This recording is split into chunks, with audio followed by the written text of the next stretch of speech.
¿Qué tal? ¿Cómo están? Nuevamente estamos aquí en las sesiones de la materia de inducción al estudio psicológico y el día de hoy particularmente vamos a continuar con el tema anterior, con el tema de aprendizaje. La última sesión estuvimos hablando básicamente de los enfoques y conceptos relacionados con la teoría conductista al respecto del aprendizaje. En esta sesión vamos a trabajar con nuevos conceptos relacionados con el tema de aprendizaje, relacionados con otras dos teorías muy importantes, la teoría del desarrollo cognoscitivo de Jean Piaget y la teoría del aprendizaje observacional de Albert Bandura. Los objetivos de esta sesión son los mismos que en la que tuvimos la última ocasión. Se trata de apreciar los conceptos relacionados con el proceso de aprendizaje, los diferentes factores que lo condicionan o que de alguna manera influyen sobre él y sus implicaciones para el mundo del trabajo. Bueno, vamos entonces a empezar. Como ustedes ven aquí en la lámina, tenemos exactamente los mismos objetivos, puesto que se trata de la misma sesión. Vamos a entrar de lleno ya con los temas relacionados con Jean Piaget. Piaget es uno de los más grandes psicólogos de todos los tiempos, particularmente del siglo XX. Él tiene una visión bastante diferente de lo que es el aprendizaje en relación con los conceptos que ya habíamos visto en el caso de los conductistas. Haciendo una especie de repaso de lo que vimos la última sesión, hablábamos de que los conductistas están basados en un esquema estímulo-respuesta, como el que tenemos aquí en el pizarrón, ¿verdad? Estímulo, y el estímulo genera casi mecánica o automáticamente una cierta respuesta. Era un proceso básicamente de asociación. Bueno, Piaget, que por cierto de formación era biólogo y filósofo, tenía una visión diferente. Él opinaba que esto no se daba por una mera acumulación de asociaciones y de experiencias, sino que el proceso de aprendizaje tenía que estar tomando en cuenta la actividad interna que el organismo realiza para poder organizar la información que está en el medio. Es decir, él no considera que ante un estímulo se dé una respuesta inmediata, sino que el estímulo es procesado por las estructuras cognoscitivas, por las estructuras mentales de la persona, y después de ese procesamiento donde la información se clasifica, organiza y analiza, finalmente viene la respuesta. Bueno, eso es el esquema de todas las corrientes psicológicas que se engloban en lo que se conoce como psicología cognoscitiva, que a ese esquema que ya habíamos visto de estímulo-respuesta van a agregar una nueva variable, O, de organismo, ¿sí?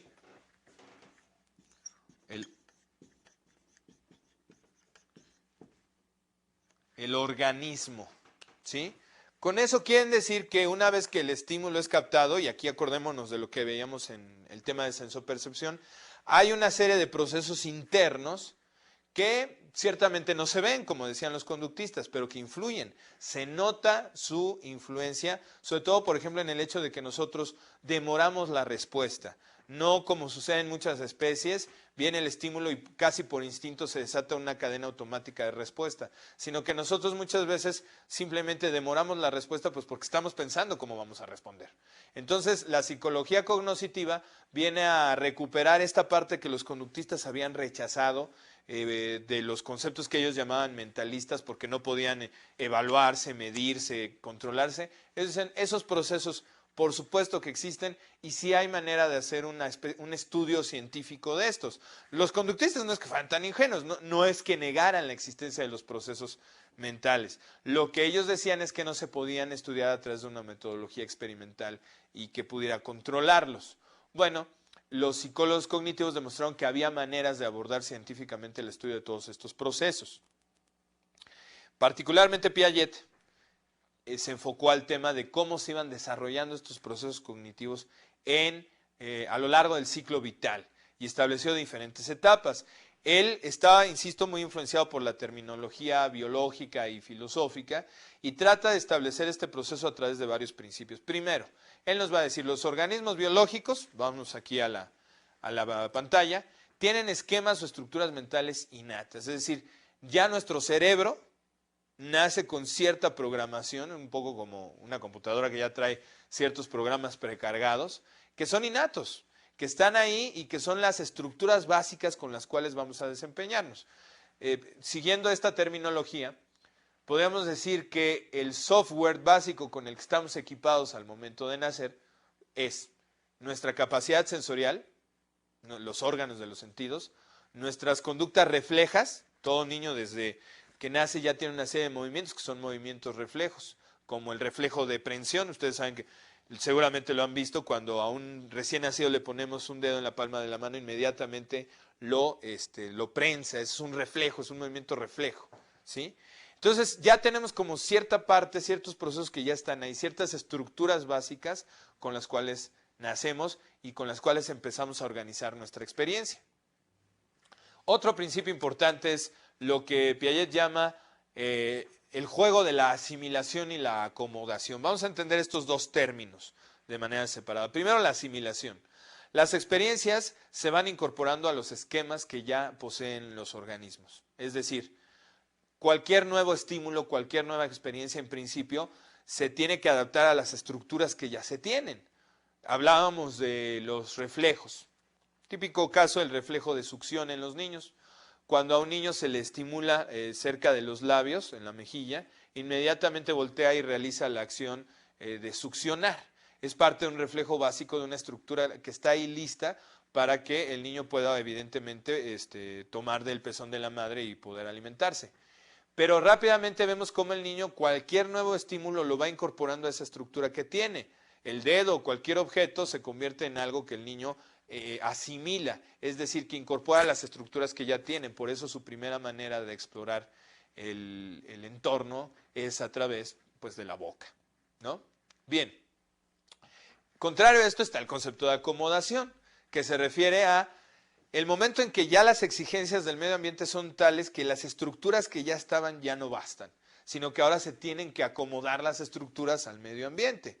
Llega un momento en que, por ejemplo, el niño ya no le basta simplemente con estar procesando todo con la boca y más o menos agarrando los objetos, sino que la necesidad de realizar movimientos y acciones más finas lo van a llevar de hacer el movimiento de prensión gruesa con toda la mano, es decir, tratar de agarrar los objetos simple y llanamente con todo, va a empezar a verse forzado a realizar ese otro tipo de movimientos, porque esto está bien para objetos de cierta dimensión, pero él mismo se da cuenta de que objetos más pequeños, con esa estructura que tiene desarrollada, con ese esquema, ya no lo puede hacer. Y entonces, ¿qué va a hacer? Pues va a tener que acomodarse y va a tener que desarrollar una nueva estructura que es la pinza, ¿no? El movimiento de pinza para poder agarrar el objeto.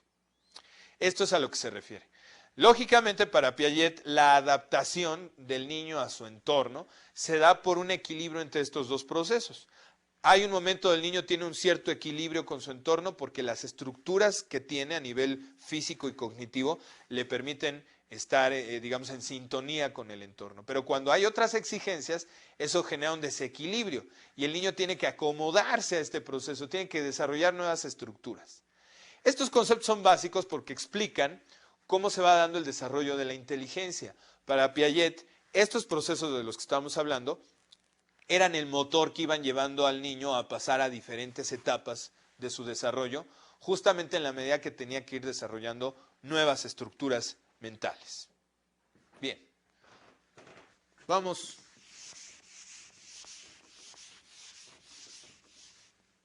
a entrar ya directamente a conocer estas etapas que Piaget menciona como parte del desarrollo de la inteligencia y de los procesos mentales en general. Dentro de su teoría del desarrollo cognitivo vamos a encontrar básicamente la referencia a 4 etapas. La etapa sensoriomotora, que va del nacimiento a aproximadamente los 18 meses, casi los 2 años. La etapa preoperacional, que va de los 2 a los 7 años.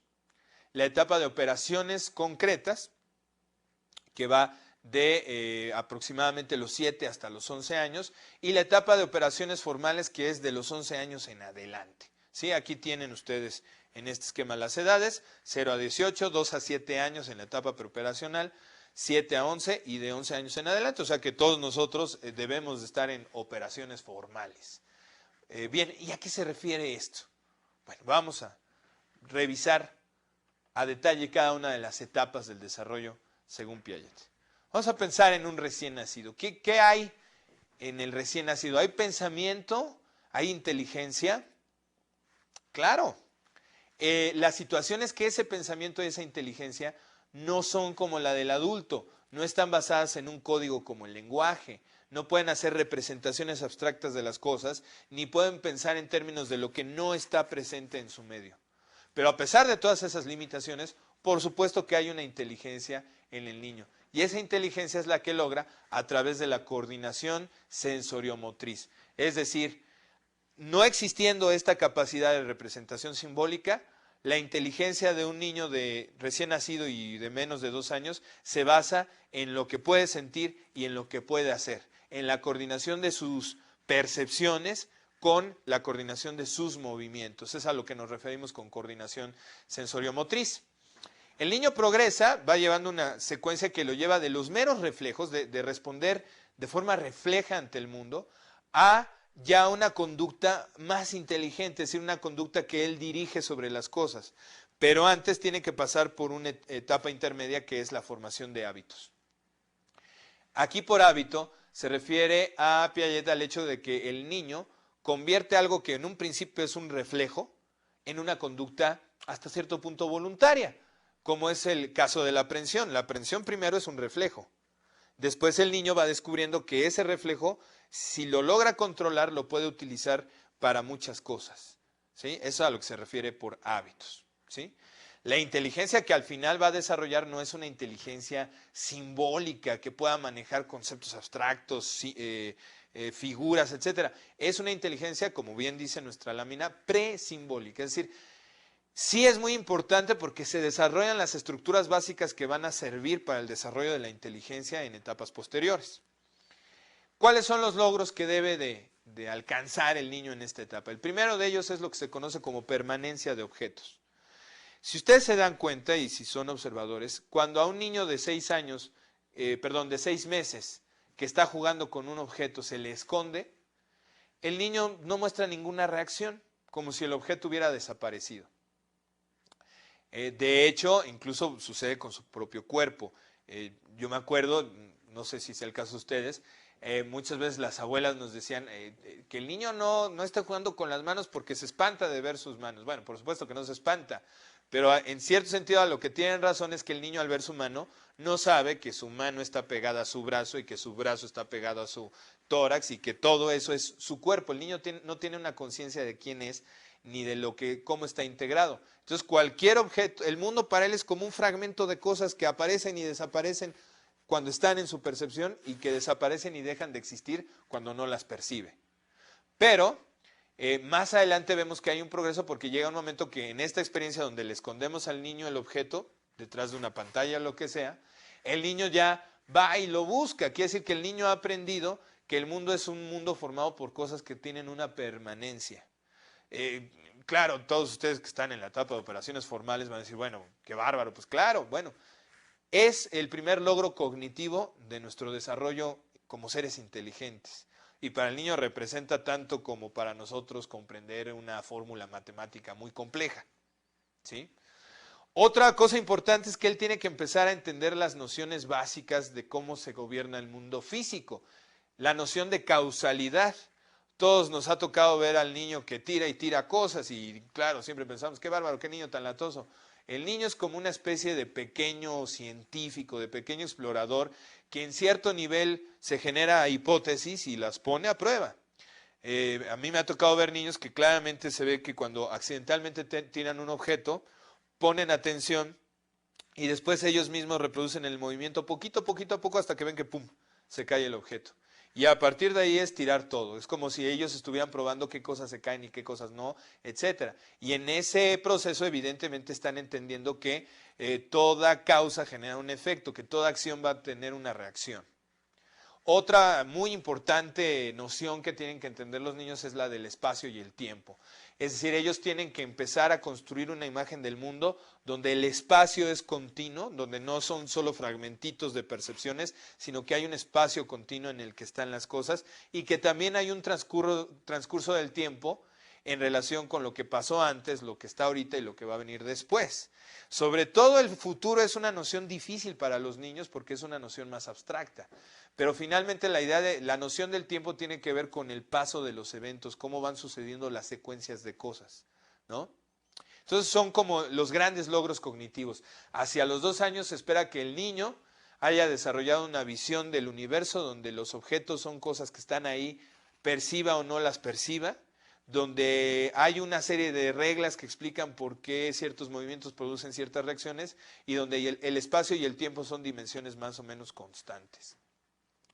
Todo esto, por supuesto, a un nivel intuitivo. Antes de los 2 años, pocos niños están ya hablando. De hecho, bueno, a los 2 años lo que se tiene es un vocabulario más o menos limitado. Probablemente por ahí hay niños o niñas, sobre todo las niñas, que desarrollan más rápido el lenguaje, pero el lenguaje todavía no es un sistema simbólico que les sirva para representarse el mundo. Apenas lo están dominando. Entonces, hacia los 2 años que termina esta etapa, todas estas nociones están a nivel intuición, a nivel de coordinación entre sensaciones y movimientos que realiza el niño, ¿sí? Bueno, no solo Piaget se dedicó a explicar cómo se daba el desarrollo de la inteligencia, también le preocuparon, como parte de sus investigaciones, los efectos a nivel del desarrollo emocional de los niños, la parte afectiva. Y básicamente un concepto importante es que, de manera similar a lo que decíamos en relación con la parte cognitiva, el niño al principio no distingue entre él y las cosas. Por lo tanto, cualquier reacción emocional para él es global y no puede establecer sentimientos o reacciones específicas ante nada, porque todo es una sola experiencia. Poco a poco va a aprender a separar entre las personas y las cosas, porque resulta que las personas sí responden emocionalmente. Este de aquí viene y se sonríe o se enoja, responde cuando yo lloro. Esas cosas que responden con gestos son las personas. Lo que no responde con gestos es el resto de las cosas, de los objetos que hay en el universo. Esta primera división es importante porque le va a permitir ir diferenciando ante qué cosas sí reaccionar afectivamente y ante cuáles no. Después, en el grupo de las personas va a ir identificando poco a poco a sus padres. Esto es un proceso que, como vemos aquí en nuestra presentación, Piaget llamó un proceso de descentramiento. Es decir, al principio todo es el niño, o sea, el niño no se para entre él y el resto de las cosas, es como el centro del universo. No sé si ustedes se acuerdan, seguramente que sí, y si no, revísenlo. En nuestra primera sesión, cuando hablábamos de las diferentes concepciones filosóficas, hablamos del Renacimiento y cómo nos vino a quitar esta idea de que la Tierra estaba en el centro del universo. Bueno, pues es algo así, el niño se siente en el centro del universo y todo está centrado sobre él. De manera gradual el niño tiene que ir formándose una conciencia de la separación entre él y el resto de las cosas. Ese proceso de descentrarse, es decir, de que no todo esté sobre sí mismo, sino que pueda empezar a diferenciar las otras cosas y entender que reaccionan de forma diferente, es muy importante no solo en términos de la parte afectiva, sino también colabora y apoya su propio desarrollo cognitivo. Incluso podríamos decir que los dos procesos van como en paralelo. Aquí voy a pararme un segundo para hacer una aclaración. Estamos hablando de que todo esto es parte de una especie de estructura o de programa que es innato, pero quedarnos con esa idea sería un error. Piaget dejó claramente dicho en todo su trabajo que todos estos procesos se desarrollan gracias a la interacción del niño con el medio ambiente. La diferencia con el concepto conductista del aprendizaje es que no es un ser pasivo que nada más esté recibiendo estímulos y responda mecánicamente, sino que la interacción con el medio ambiente implica, por un lado, sí, la importancia de los estímulos y de las experiencias externas, pero por otro lado, y muy importante, la propia actividad cognitiva que el niño ejerce sobre su entorno. Hay una visión más dinámica, más activa del ser humano dentro de la teoría de Piaget. Por supuesto, no es que el conductismo esté mal, muchas veces también respondemos mecánicamente a las cosas, ¿no? También somos seres que responden a los condicionamientos, pero además del condicionamiento está este proceso activo de construcción del mundo que tiene que ver con el desarrollo de las estructuras cognitivas y que tanto estudió Piaget. Bien, hecha esa aclaración que me parece muy importante para no malentender los conceptos de Piaget, vamos a ver la siguiente etapa del desarrollo, que es la etapa preoperatoria que se desarrolla entre un poquito después del año y medio, hacia finales de lo que es el segundo año de vida, hasta los 7 años en promedio. Por supuesto, cuando en estas teorías se establecen estos límites de edad, no quiere decir que entonces en el primer día de que el niño, por ejemplo, cumple los 8 años, entonces ya va a tener una forma de razonamiento completo. Claro que no. Esto es un proceso gradual. Hay variantes individuales que tienen que ver, por supuesto, con el tipo de estimulación, con la maduración biológica de cada niño, en fin. Hay un sinnúmero de circunstancias que pueden hacer que este proceso se adelante un poquito, se retrase. De hecho, dentro de las críticas al trabajo de Piaget está esta idea de que el proceso sea como fijo. Piaget sí era como muy terminante en el sentido de que estas etapas ocurrían en estos periodos. Otros investigadores han demostrado que a veces, en edades incluso más cortas, a más temprana edad, hay niños que ya están haciendo cosas que Piaget suponía que sucedían después. A lo mejor esto tiene que ver también con la transformación social, con los cambios que se van dando. Ahora los niños tienen una estimulación visual y demás muy rica desde el principio. La manera en que los padres ahora nos comportamos con los niños, por supuesto, es muy diferente. Y todos estos factores también pueden explicar por qué a lo mejor estos tiempos no ajustan tal cual como lo dice la teoría. Pero bueno, vamos a avanzar. La teoría preoperatoria de Piaget, la etapa preoperatoria, sería una etapa donde ya hay un rápido avance, sobre todo en el manejo de la representación simbólica. Si ustedes se dan cuenta, esta etapa se caracteriza porque el niño ya empieza a imitar a los adultos. Después de la imitación, que a veces es estando ellos presentes, a veces ellos empiezan ya a imitar no estando presente el objeto. También se va dando el juego simbólico, o sea, es la etapa donde para el niño un palo de escoba puede ser un caballo, puede ser una espada, una cubeta es un escudo o es un tambor, ¿sí? Se va dando también lo que es ya la representación pictórica, el niño aprende a dibujar y por supuesto lo más importante, el desarrollo del lenguaje verbal. En todos estos ejemplos, imitación, juego simbólico, representación pictórica, lenguaje, estamos hablando de representación simbólica. Es decir, el niño entiende que hay maneras de simular las cosas, de que no solamente hay una realidad material, sino que de alguna manera esa realidad se puede reproducir a través de un dibujo, se puede hacer referencia de ellas a través del lenguaje y que todo eso va creando una representación del mundo acá adentro. Representación. Las cosas que se presentaron primero como externas, ahora se presentan de manera interna. Es un periodo en que el niño va interiorizando la realidad y con ella va creando esquemas más complejos. Pero no quiere decir que el pensamiento ya sea lógico. Todavía el niño tiene varias limitaciones, va a presentar varias lagunas. ¿Por qué? Pues como que es una nueva herramienta esto del pensamiento y todavía no la sabe utilizar muy bien. Vamos a ver algunos ejemplos de esas limitaciones que tienen los niños. Uno, la incapacidad para la conservación. La conservación es un concepto interesante en términos de operaciones matemáticas que se refiere al hecho de que así, un poquito como aquello de que el orden de los factores no altera el producto, ¿no?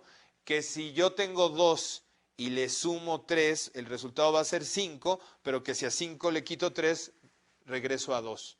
O que es lo mismo tener dos conjuntos, uno formado por 4 objetos y uno, que tener 3 conjuntos, uno de 3 objetos, un conjunto de 2 y uno, un conjunto de un objeto. Al final en los dos conjuntos tengo la misma cantidad, 5. Pero el niño todavía no lo logra, como que el niño todavía depende mucho de la percepción del mundo material y eso lo lleva a cometer errores de juicios sobre transformaciones y cambios. Eso es lo que se le dificulta mucho al niño. Entiende los estados de las cosas, pero las transformaciones es donde se nos pierde. Déjenme orientarnos en esto con el concepto clásico, un experimento clásico que hacía Piaget.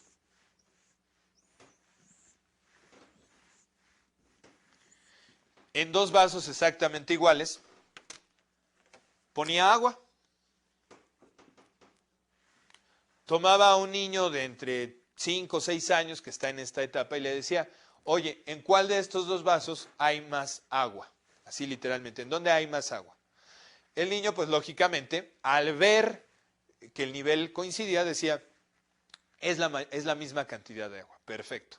Pero después, enfrente del niño, no era algo así que escondiera, no, enfrente del propio niño, tomaba el contenido de agua de un vaso y lo vaciaba en un tercer vaso que era más alto pero mucho más delgado. Todos nosotros sabemos que eso va a hacer que el nivel del agua se vea más alto. Bueno, la respuesta del niño cuando Piaget le preguntaba ¿en dónde hay más agua? Era que había más agua en el vaso alto y delgado. Sabemos que es un error, sabemos que es la misma cantidad de agua porque el volumen es independiente de la altura y de otras dimensiones. Entonces, si ustedes se dan cuenta, el problema es que el niño, al tener datos concretos de la realidad que le muestran una diferencia, se va por eso, porque todavía no entiende el concepto como la conservación del volumen o cosas por el estilo, que son nociones físicas hasta cierto punto intuitivas, pero que requieren un mayor grado de complejidad. Bien, este experimento, por otra parte,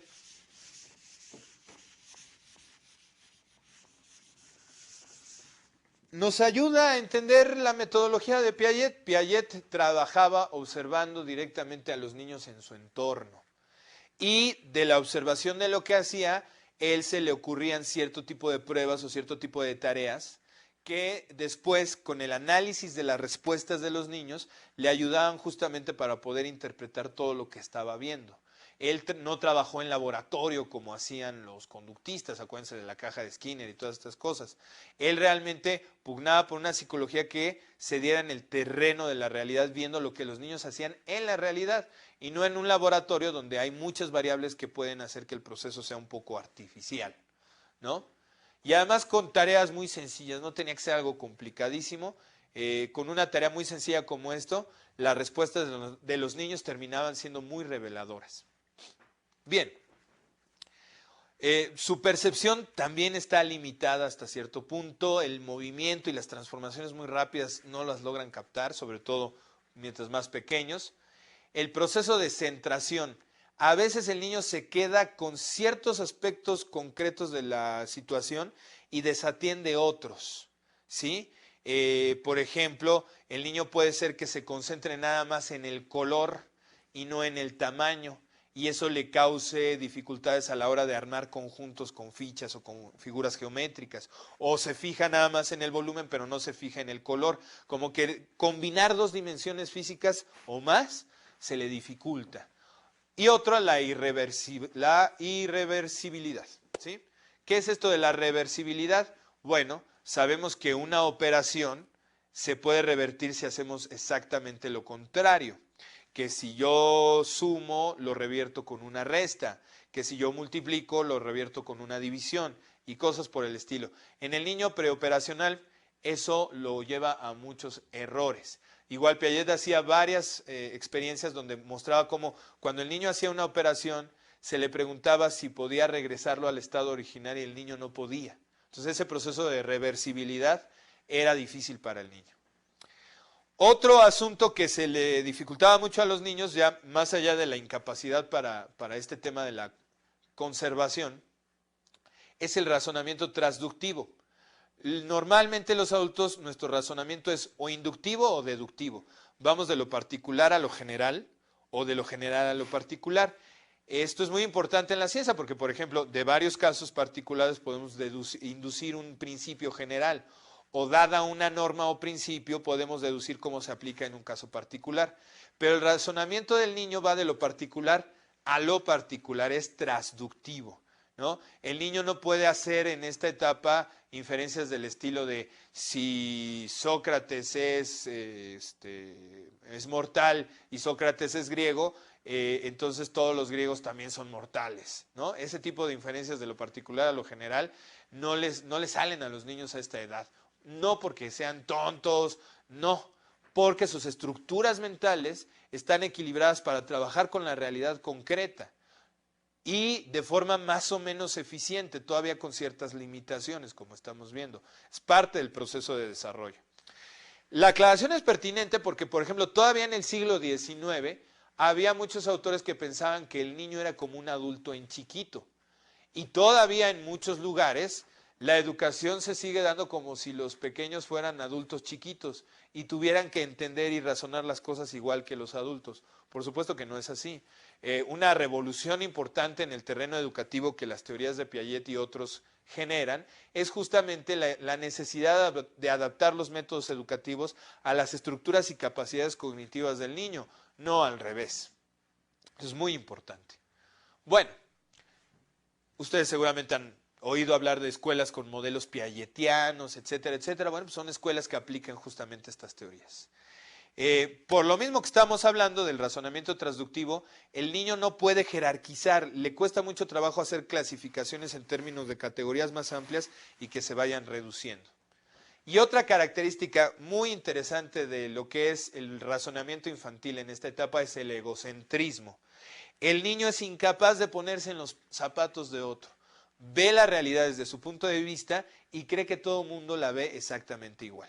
En un experimento muy interesante, Piaget ponía a un niño enfrente de una maqueta y le decía, a ver, descríbeme la maqueta. Y entonces el niño decía, bueno, pues aquí hay un árbol, después del árbol está un laguito, luego hay una montaña y demás. Y luego Piaget, que estaba del otro lado de la mesa, le decía, ahora describe cómo la veo yo. Y el niño volvía a hacer exactamente la misma descripción. Pues tú ves un árbol, un laguito, pum, pum, pum. ¿Sí se dan cuenta? O sea, el niño empieza a poder hacer muchas operaciones a nivel mental, pero todavía esas operaciones están condicionadas a la manera en que él ve las cosas. No puede entender las diferencias de perspectiva. Bueno,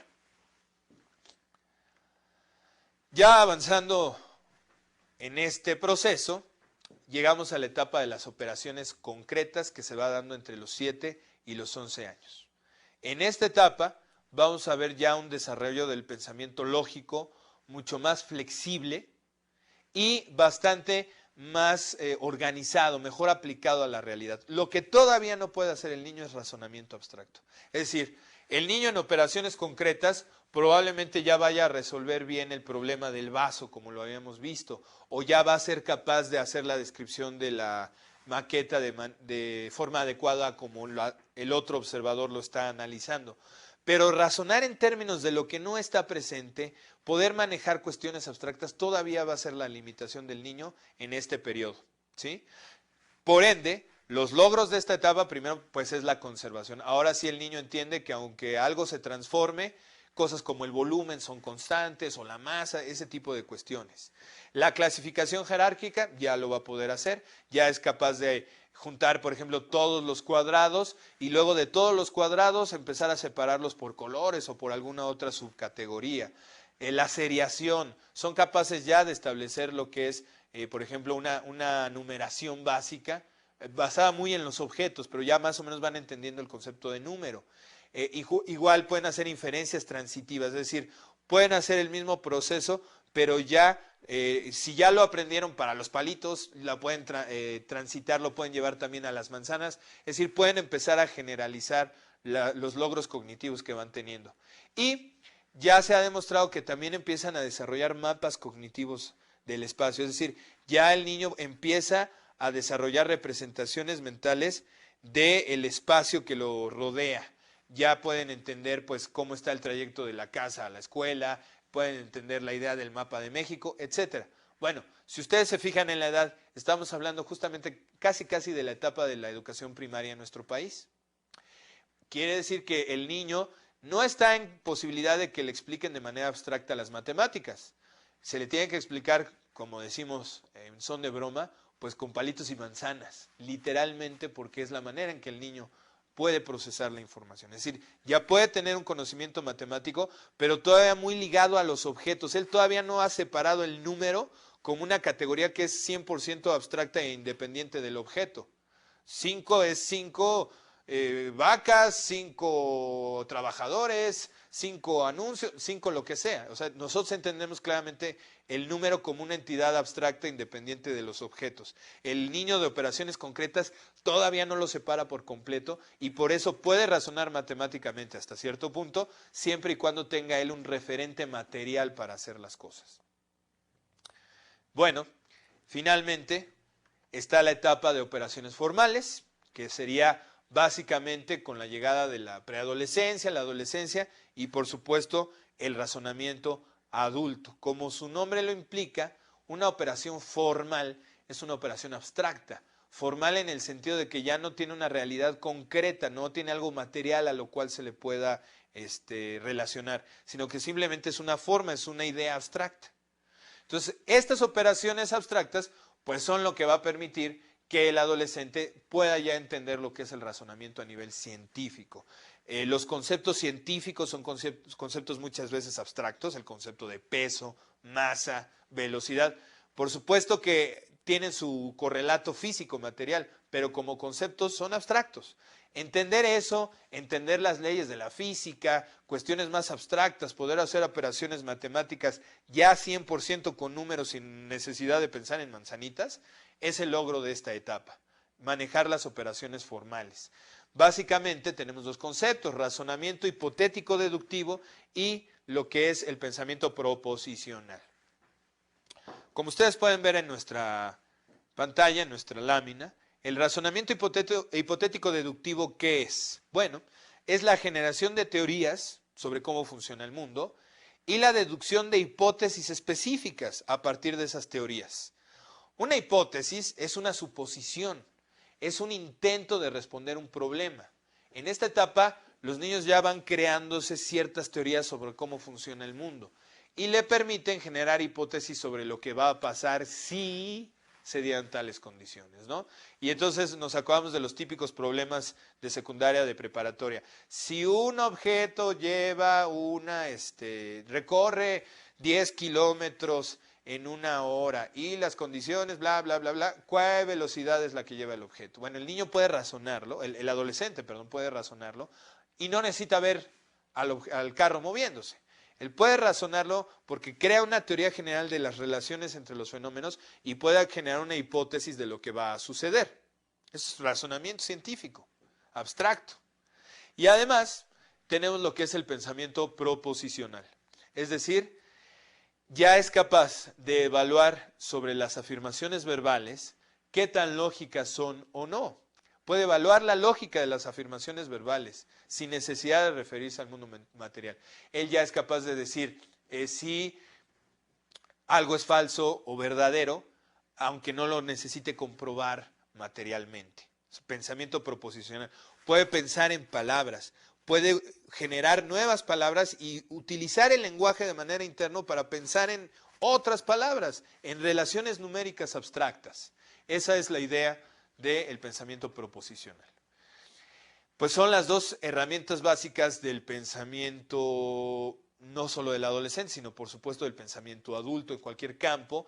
El razonamiento abstracto implica que seamos capaces de crear teorías, a partir de esas teorías formular hipótesis y sin necesidad de hacer un procedimiento concreto para verificarlas, más o menos poder prever las consecuencias o el resultado de esas hipótesis que estamos planeando.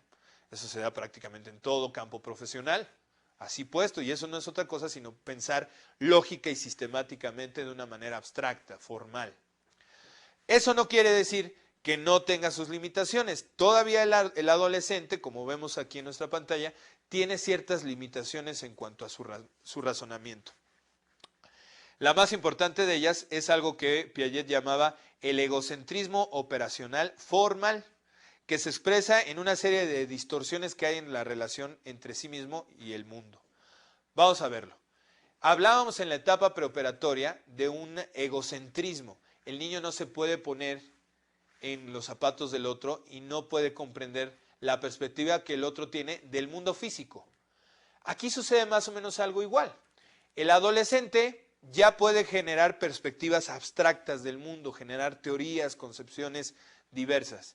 Pero igual que el niño preoperatorio, cree que esas concepciones abstractas son generales, que todo mundo piensa más o menos como él. Y a veces los adolescentes en ese sentido tienden a ser más radicales y ver las cosas un poquito más en blanco y negro que los adultos. Piaget también estudió el desarrollo del razonamiento moral y se dio cuenta de que este es un factor que prevalece en esta etapa, ¿no?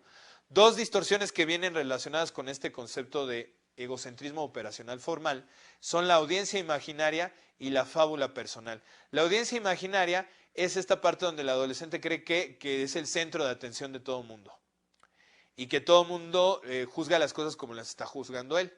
Y la fábula personal es esta creencia del adolescente de que de alguna manera él es el personaje especial de una historia muy especial. Es decir, que las cosas solo le suceden a él, de que solo él está sintiendo lo que está sintiendo, de que solo él está reaccionando como él reacciona y que los demás no pueden comprender esa individualidad. Entonces son como cierto tipo de limitaciones que se dan todavía en esta etapa, pero que son justamente producto del avance del adolescente hacia un tipo de razonamiento más formal y que lógicamente su maduración en términos psicológicos implica saltarse estas limitaciones y entender, pues número uno, que no es el centro del universo, que los demás también sienten y piensan como él y que hay diversas perspectivas de la realidad y que son válidas, que el mundo no es blanco y negro, sino que en muchas ocasiones y para muchas cosas es más bien una escala de grises. Bueno, con todo lo relevante que es la teoría de Piaget, también tenemos otras versiones de lo que es la visión sobre el aprendizaje. Hasta ahorita hemos visto conductismo y hemos visto la teoría del desarrollo cognitivo de Piaget. Como les había dicho al principio de la sesión, tenemos también el trabajo de Albert Bandura sobre lo que él llamaba el aprendizaje social, aunque, como ven ustedes en la lámina, recibe otras denominaciones: aprendizaje observacional, aprendizaje vicario. Este mecanismo parte de ciertas bases del conductismo. Bandura decía, ciertamente, cuando hacemos algo y recibimos una consecuencia, tenemos la experiencia propia, aprendemos.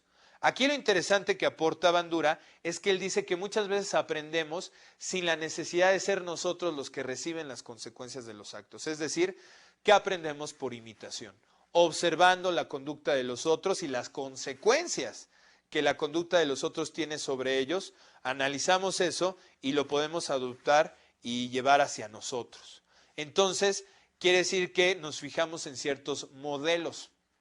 Los modelos van a ser esas personas que nos parecen relevantes o que cuya conducta nos parece relevante y que ponemos atención para, a partir de ver cómo hace todo el proceso conductual que realiza y viendo qué consecuencias tiene, juzgar y evaluar si nosotros lo vamos a imitar o no.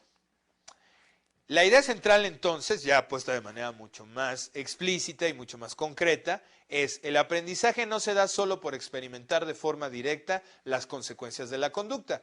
También es posible aprender a través de la experiencia de los otros, de forma indirecta, a través de la imitación. Bueno, este proceso, que se da justamente por la identificación de ciertos modelos significativos, no se va a dar por la observación de la conducta de cualquiera. La idea de que existen modelos significativos es que en cierto sentido estos modelos se convierten en estímulo discriminativo. Yo ya sé que cuando él realiza esto le va bien, entonces yo lo voy a hacer, porque además para mí es un modelo significativo. Pensaríamos que de entrada los modelos significativos del niño pues van a ser los padres. Los modelos significativos de los alumnos en cualquier nivel deberían de ser los profesores, y en el trabajo por supuesto que también tenemos modelos, quienes nos enseñan cómo desarrollar procesos y demás tareas y habilidades en el campo laboral, justamente porque lo hacen muy bien, son expertos y nos enseñan cómo hacerlo. Ellos realizan la conducta y después nosotros los imitamos. Esto, que también parece obvio, tiene sus detallitos. El proceso del condicionamiento vicario se da por una serie de pasos importantes. Número uno, vamos a ver lo que tenemos en nuestra lámina: atención y percepción de los elementos relevantes de la conducta. ¿Sí? Para que la imitación funcione, yo tengo que atender al modelo y tengo que percibir exactamente los diferentes elementos que integran la conducta. Por eso, los buenos modeladores primero realizan la conducta despacio y marcando cada etapa o cada momento de todo el proceso, para que se puedan atender y se puedan apreciar todas esas variables que conforman la conducta. Luego, el asunto de la retención. El modelado funciona en la medida que el aprendiz sea capaz de retener toda la información. Yo me he dado cuenta que muchas veces en las empresas el problema es que quienes están a cargo de la capacitación de los nuevos trabajadores modelan lo que hacen. Lo veo, por ejemplo, todos lo hemos visto en el caso de los cajeros en los bancos o en las empresas de bienes de servicios, en los supermercados, que pues el cajero experto está modelando frente al al aprendiz todo el proceso, pero a veces lo hace tan rápido y es tanta la información que por más atención que quiera poner el aprendiz, no logra retener todos los elementos de lo que realizó el experto. Esos son tips, datos importantes. Cuando usted esté modelando una cierta conducta a alguien, procure primero dejar claros todos los elementos y todas las partes que integran la conducta que se está desarrollando. Y vaya revisándolos de forma gradual que permita que el aprendiz retenga los elementos centrales de la conducta. Por supuesto, yo entiendo este asunto de las limitaciones que muchas veces se tienen con el tiempo y la velocidad de los procesos, pero a veces hacer esto despacio una vez nos puede evitar tener que estar repitiéndolo rápido muchas veces y luego nos enojamos porque, oye, ¿cómo es que no entiendes? Si yo soy muy bueno explicando las cosas a 25,000 por hora. Bueno, no todos somos tan rápidos. La ejecución. Obviamente yo ya atendí, percibí la conducta, la retuve, pues ahora la voy a hacer. A ver qué también me sale a mí y a ver si, como dice nuestro último punto, también recibo las mismas consecuencias. Si cuando el aprendiz reproduce la conducta del que enseña no obtiene la misma consecuencia, probablemente eso vaya en demérito de su aprendizaje. O sea, finalmente la idea es que tarde o temprano el aprendiz al reproducir la conducta del modelo obtenga la misma consecuencia en términos de lo que está realizando. Es un tema muy interesante.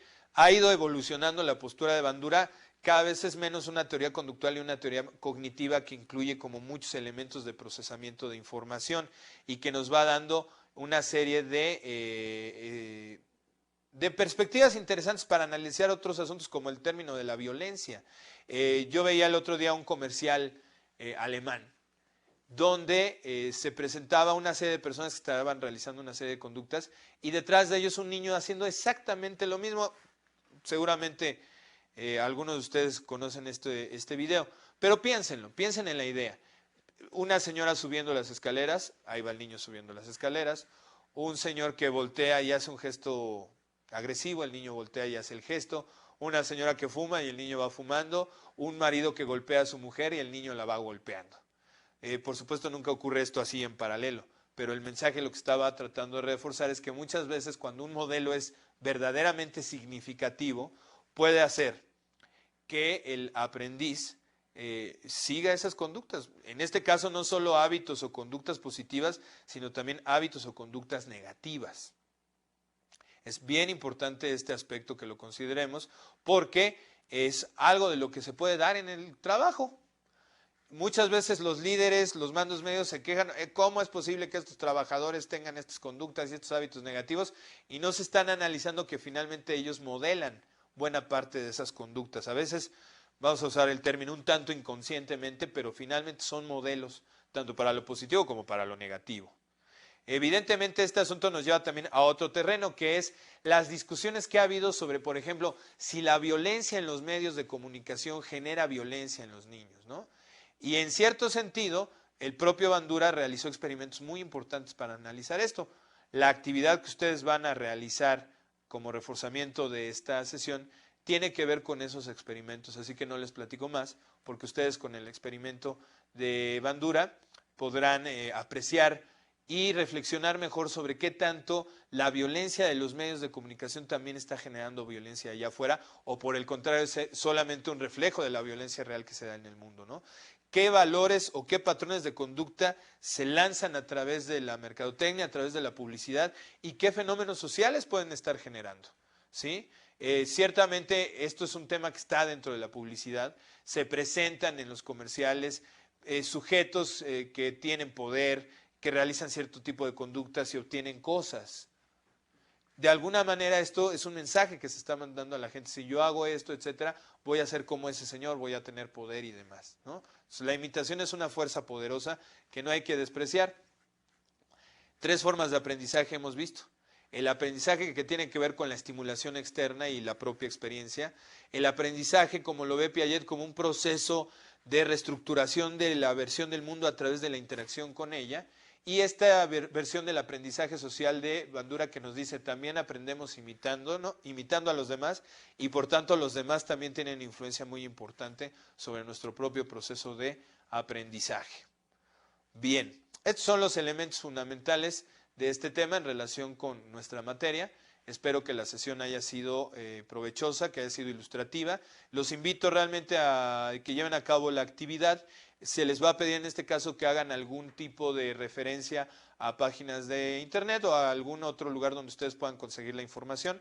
Nosotros en la actividad les estamos recomendando algunos vínculos, algunas ligas, pero pues siempre el llamado para que vayan más allá de eso y ustedes mismos realicen una investigación más amplia.